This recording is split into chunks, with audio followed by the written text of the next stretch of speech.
লালমনিরহাটে ৮ বছরের শিশুকে ধর্ষণ চেষ্টার অভিযোগে এক ব্যক্তিকে গ্রেপ্তার করেছে পুলিশ। লালমনিরহাটে ৮ বছর বয়সী ও তৃতীয় শ্রেণীর শিক্ষার্থী এক শিশুকে ধর্ষণ চেষ্টার অভিযোগে মেহের আলী নামে এক ব্যক্তিকে গ্রেপ্তার করেছে সদর থানা পুলিশ। মেহের আলীর বয়স ৫৫ বছর। রবিবার ১৬ মার্চ সকালে লালমনিরহাট সদর উপজেলার গোকুন্ডা ইউনিয়নের কাশীনাথঝাড় নামক এলাকায় এই ঘটনাটি ঘটে। অভিযুক্ত মেহের গ্রেপ্তার হওয়ার বিষয়টি নিশ্চিত করেন ওসি মোহাম্মদ নূর নবী। এলাকাবাসীরা জানান, মেহের আলী কাশীনাথঝাড় গ্রামের মৃত বশির উদ্দিনের ছেলে। তাদের অভিযোগ, মেহের আলী পেশাদার চোর। তার বিরুদ্ধে ওই গ্রামের একাধিক নারীকে নিপীড়ন করার ও চুরির অভিযোগ রয়েছে। কথা হয় ভুক্তভোগী শিশুটির মা ও সদর থানার ওসি মোহাম্মদ নূর নবীর সাথে।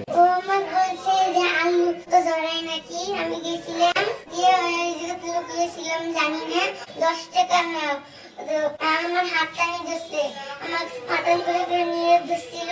কালির পাটে তোমার কি খিলাবো, রুটি খিলাবো, আর তোমার আলু বাস্তাম, আলু ধুয়ে করে দিব, খুঁড়ে দিব, আর সুখ থাকতে বলছে।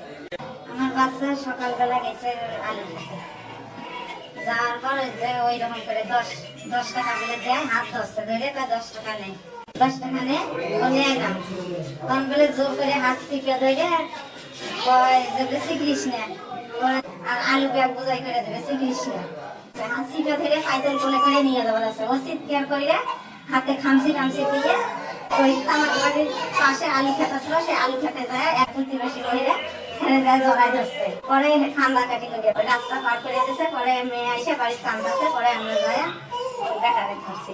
সকাল 7টা 7:30টার সময়। আমি কি চাই? বিসমিল্লাহির রহমানির রহিম। আমি অফিসার ইনচার্জ লালমনিরহাট সদর থানা। আজ সকালে গোকুন্ডা ইউনিয়নের একটি 8 বছরের শিশু মেয়ে, তাকে দেখে আসামির নাম হলো মেহের আলী, পিতা মৃত বশির উদ্দিন, কাশীনাথপুর।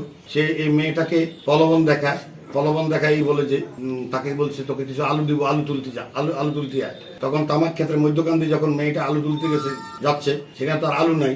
তখন মেয়েটা আবার ফিরে আসতেছে। ওই সময় এই আসামি মেহের আলী সে তামাক ক্ষেতের মধ্যখানে গিয়ে লুকিয়েছিল। যখন মেয়েটা তামাক ক্ষেতের মধ্যখান দিয়ে ফেরত আসতেছে, তখন সে তাই তার হাত টেনে ধরে এবং তাকে কোলে করে উঠে নেওয়ার চেষ্টা করে এবং তাকে বলে যে তোকে রুটি কিনে দিব, তুই চিৎকার করবি না, কাউকে কিছু বলবি না। তখন মেয়েটা চিৎকার করলে আশেপাশের জনগণ সেটাকে ধৃত করে। পুলিশকে সংবাদ দিলে আমরা তাৎক্ষণিকভাবে পুলিশ গিয়ে তাকে উদ্ধার করে নিই এবং আসামিকে গ্রেপ্তার করি এবং ভিকটিমকে নিয়ে আসি। মামলা দায়েরের প্রস্তুতি চলছে। সবাইকে ধন্যবাদ। দৈনিক আজকের বাংলা .net